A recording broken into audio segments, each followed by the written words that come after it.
Hello, sweet friends. I'm Gina, and welcome to my sketchbook, my very unfinished sketchbook, where there is always room for more practice and play. This is a series I'm creating for those of us that are wanting to take that next step, wanting to dive a little more into exploring different art techniques, maybe using different tools and materials. And I, for the longest time, was scared to death of a sketchbook because my drawing skills, well, I really don't have any drawing skills. And so I always thought that a sketchbook was never going to be for me. Then I changed my mindset. I actually got a sketchbook and I started just going in and adding anything I wanted to do. I splashed some paint around, I moved some crayons around, and I practiced my drawing skills. After years of doing this, I can honestly say that I love my sketchbooks. They are such a fun, refreshing thing that I do. I try to do it regularly. I try to play in my sketchbooks regularly. Sometimes that doesn't happen.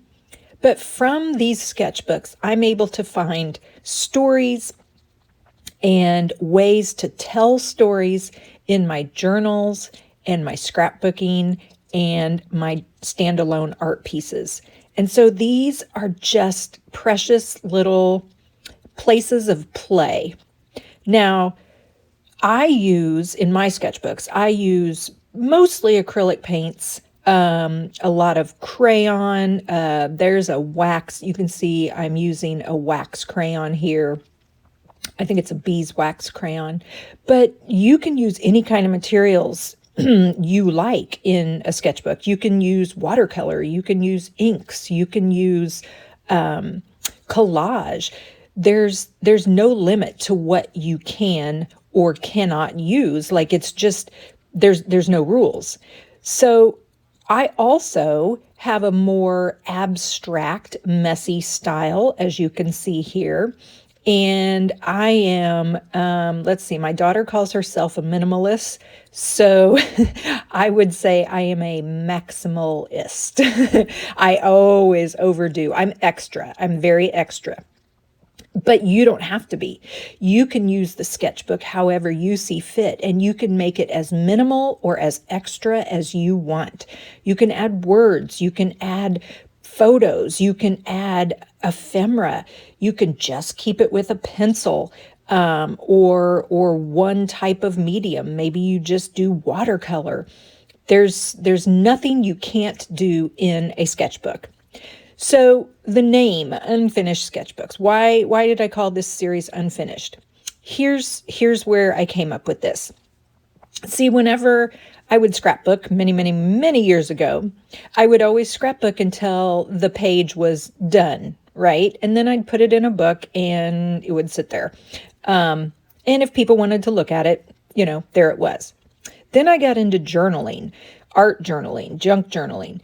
And again, I had a little more time before, I'm going to say, the expiration date happened, because in a journal, it really, for me, was about the process. And so I could extend that process. And there are some of my journals I do go back into and I do add stuff.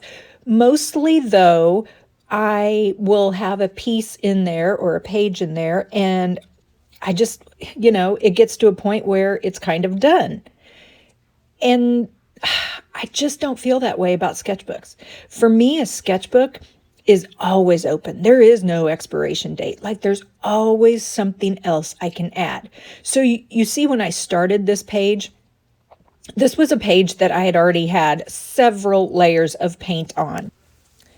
Now that does not deter me from wanting to create. It actually invites me to create because I see the marks that I've already put down in a previous session, and I want to go back in and build off of that. I want to dig a little deeper and see what else can I pull from this And because of that, I feel like I never have a finished page in my sketchbook.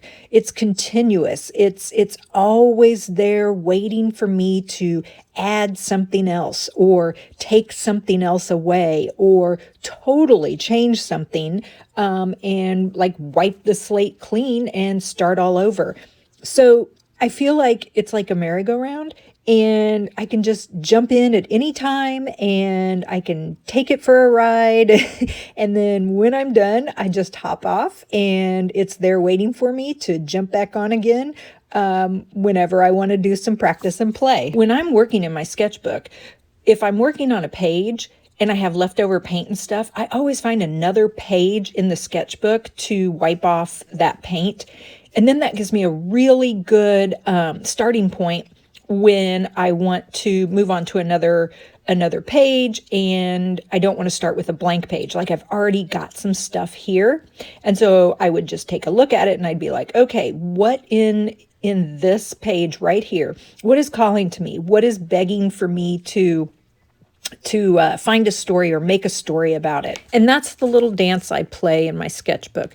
Back and forth, new page, old page, jump into something that I already have a lot of marks on, sometimes start with a brand new, fresh white page, and it just keeps going. It ebbs and flows, and sometimes I'm totally full of creativity and I can spend hours in it. And other times it's just adding a couple marks or two. Sometimes it's kind of technical. Maybe I'll make a color wheel or I'll practice some drawing, but it's always there. It's always safe. And no matter what, I always walk away from a session in my sketchbook with boosted confidence and a feeling of I've done something. I've actually accomplished something. So I hope you join me in this series. I hope you are healthy. I hope you are happy. And I hope you do something creative today.